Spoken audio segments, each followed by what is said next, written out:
सभी श्रोताओं का कबीर के दोहे में हार्दिक स्वागत अभिनंदन। आज की इस वीडियो में आप सभी के सामने प्रस्तुत है कबीर जी का एक दोहा और उसकी विस्तृत व्याख्या। बढ़ते हैं दोहे की तरफ। कबीर वा दिन याद कर, पग ऊपर तल शीस, मृत मंडल में आई के बिसर गया जगदीश। साहब कबीर कहते हैं, हे मनुष्य, जरा ठहर कर उस अवस्था को याद कर जब तू अपनी माँ के गर्भ में था। तब तुम्हारी अवस्था कैसी थी? तुम आए कहाँ से हो? याद करो वह 9 महीने का अंतराल। पग ऊपर तल शीस, तुम सिर के बल लटके थे। आज तुम्हें कोई थोड़े समय के लिए उल्टा लटका दे तो तुम चिल्लाने लगोगे। लेकिन आश्चर्य, वहां उस गर्भ के अंधेरे में तुम अत्यधिक कष्ट में होते हुए भी परम आनंद में थे। क्यों? क्योंकि वहां तुम करता नहीं थे, वहां तुम्हारा अहंकार नहीं था, वहां मैं की कोई सत्ता नहीं थी। तुम अस्तित्व के साथ एक लय में थे। वहां तुम असहाय थे पर प्रभु के साथ थे। यहां तुम सबल होने के दावा कर रहे हो पर बिल्कुल अकेले हो। तुम आज जिस अहंकार में फूले फिरते हो, पद, प्रतिष्ठा, धन, ज्ञान, ये सब बात की जोड़ तोड़ है। ये सब उधार का है।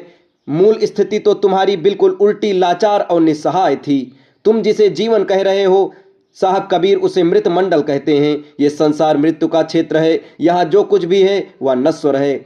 यहाँ जो कुछ भी खिलता है मुरझाएगा, जो जन्मा है वह मरेगा। यहाँ हर उत्सव के पीछे एक विदाई खड़ी है। यहाँ तुमने रेत पर महल बनाना शुरू कर दिया। तुमने पानी की लहरों पर हस्ताक्षर करने की कोशिश की। तुम इस नश्वर जगत में आए और आते ही जगदीश को भूल गए, उस चेतना को, उस सत्य को जो तुम्हें जीवन दे रहा है। जन्म के समय तुम अस्तित्व के बहुत निकट थे।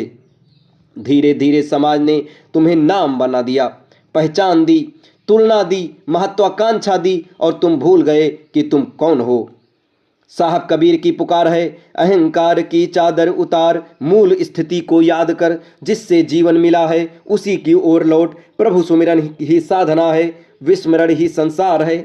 याद कर, तुम इस संसार में उल्टा लटके हुए आए थे और एक दिन सीधा लेटकर चले जाओगे। बीच का ये छोटा सा अंतराल, इसे ही जीवन कहते हैं। इसे होश में जी लो, इसे ईश्वर सुमिरन में जी लो, इसे प्रेम में जी लो। संसार एक सराय है, घर नहीं। यहाँ से विदा होना ही है तो इसे रुकने को उत्सव बना लो। जब जाना ही तय है तो लड़ने में ऊर्जा क्यों गंवानी। इन 2 घड़ियों को प्रेम की सुगंध से भर लो, ताकि जब तुम जाओ तो पीछे केवल एक प्रार्थना छूट जाए। दोस्तों, ये दोहा आपको कैसा लगा कमेंट बॉक्स में ज़रूर बताएं और ऐसे ही ढेर सारे दोहों के लिए हमारे चैनल के साथ जुड़े रहें। धन्यवाद।